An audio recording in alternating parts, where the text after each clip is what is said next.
Hello everyone and welcome to Adrian's Corner. I'm Mr.K, and on this episode we'll be going over my thoughts on Callisto Protocol and what the game could have become but ultimately failed to live up to its potential.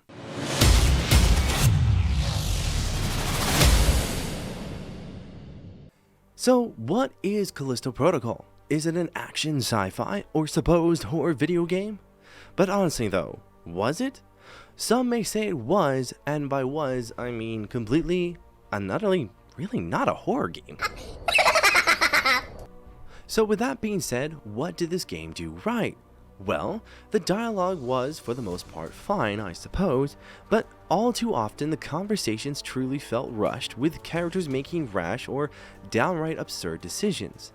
For me to make my point, I will have to set up what happens before here. See, at this point in the game, you are traveling with a character named Danny, who is the other quote-unquote main character, if you can really call her that, which I would not. You are forced to work with her to get out of a particular area. However, up to this point, she has been at your throat and is the main reason you got into this entire shitstorm in the first place. So, when you finally get away from the area and you find the vehicle that you were trying to get to, you get this amazing gem of dialogue. Man, I can't see anything out there. So, Don't fucking talk to me.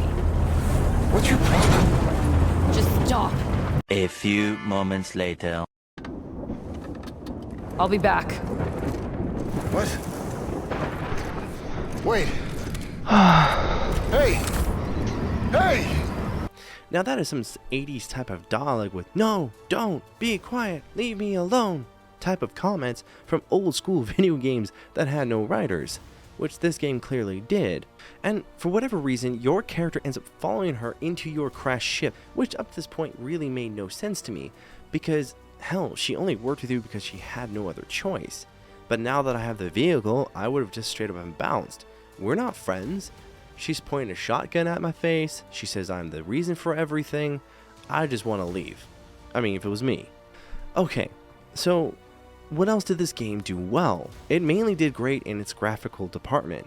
This game is a real standout. And I mean, look at these characters. They look amazing. The movements and the designs were really well done. Absolutely a 9 out of 10 as far as I'm concerned. You can tell that this game has a lot of TLC, or tender love and care as they would say. And speaking of designs though, unfortunately the creatures were, though done decently, were not really creepy, and I wish they could have made them just a bit more. That would have really helped out with this game's fear factor, and unfortunately they failed in that regard. Mission failed. We'll get them next time. So what was the other standout point of this game? And it's still graphics. And that is the snowstorm. When you walk through it, the visual effects of the snow and weather is by far my favorite part of this game. I mean, look at this snow. It looks amazing. Cannot say that enough. Awesome. So this now brings me to the last good thing, which would be the opening of the game. Outside of the co-pilot that you don't get to know, and he dies almost right off the bat, which felt really rushed and was frankly a shame. But outside of that, it set up the entire premise of the story, and I thought I was going to have an awesome game with the way it was going, but unfortunately, that's where everything kind of fell apart. So, with that being said, that brings me to what went wrong with the game. So where to begin? Well, let's start with the fact that the game, for all of its beauty, was not creepy whatsoever. Unfortunately, when going through rooms or from section to section, there's always this lack of dread. And if I had to really blame it on anything, I would have to say that having the spikes in almost every single room really was a telltale sign that you're about to have a fight and blew all tension that I was feeling. It's honestly a shame. And I firmly believe that without the spikes, this game's fear level would have gone up quite a bit because you would have not known where everything was coming. See, this game never really fucks with your head. And I mean, they have this amazing setup, which is why I say the setup of the game is awesome, where they literally put this creepy ass chip into your neck, which they state can literally mess with your head. It's a jackpot. You need to use it. You set it up. It was the perfect opening for messing with your characters. But do they do anything with it? Outside of one or two times, and outside of a particular time that you go into Danny's memories, It was such a wasted opportunity, and it was extremely disappointing because it could have been so awesome.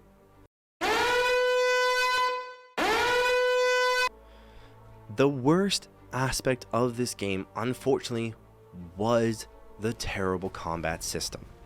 Throughout most of the game, you are forced to play in hand-to-hand combat, only to end up not really using it against any of the bosses. Like, what the hell? See, if I'm playing hand-to-hand combat, I would have assumed that that's going to be tied into the boss fights a lot. And unfortunately, it really wasn't. The reason why the combat in this game is absolute dog shit is that there is no real timing at all. See, if you wanted to dodge, you just press, and if you're playing on PC, SA or SD, and it would automatically dodge for you. And when they only had you face 1 or 2 enemies at most from a large portion of this game, I never was like, oh shit, oh shit, oh shit, oh shit, oh shit, I gotta run. Because this game made sure that it held your hand through everything. I mean, even the final boss fight, you have to dodge him 6 to 7 times. And does this look like fun to you? Like, really? Does this look like fun to you? Because to me, it was tedious. It was boring. And it was kind of like, it felt like a waste of time. So this leads me to my final point, which is the ending of this game. See, you beat the final boss, and as now you're trying to leave because they're going to blow up the base, you realize there's only one escape pod left. So you push Danny. Now, I do have to make a point here. The reason why he would do this is that in the game it reveals that he's the reason for the initial outbreak on her planet that kills her family member. So he is trying to atone here. Makes sense? I get it. Not a problem for me. Right? So you push Danny into the pod to save her. Now, they basically say, hey, he's going to die, as she gets launched and she's like, damn, no. And what happens next was baffling to me because they make her go into a monologue. That transfer worked both ways. He learned more about me, and I learned more about him. And that would have worked if, and only if, the game had cut directly into the credits. But unfortunately, it doesn't even go to the credits, but it cuts back to the main character. Why? It undercut everything that she just said. It made an entire sequence of pointlessness. And I never played as her, so I don't really care about her. And it would have been more significant if he had died, or the illusion of death, so her monologue would have made more sense. But unfortunately, they didn't go with that and cut back to him and showcase him surviving. Reactor core temporary savings activated. But I'm going to need your help. Now, look here friends, with everything that's been said, I don't believe this is a terrible game. I do think it is an average one at best, but I do think it should be removed from the horror genre, since this game has at no point any horror. It was more of like an action sci-fi with nothing else to it, which was truly a shame. Now with that being said folks, this will bring us to the end of our episode.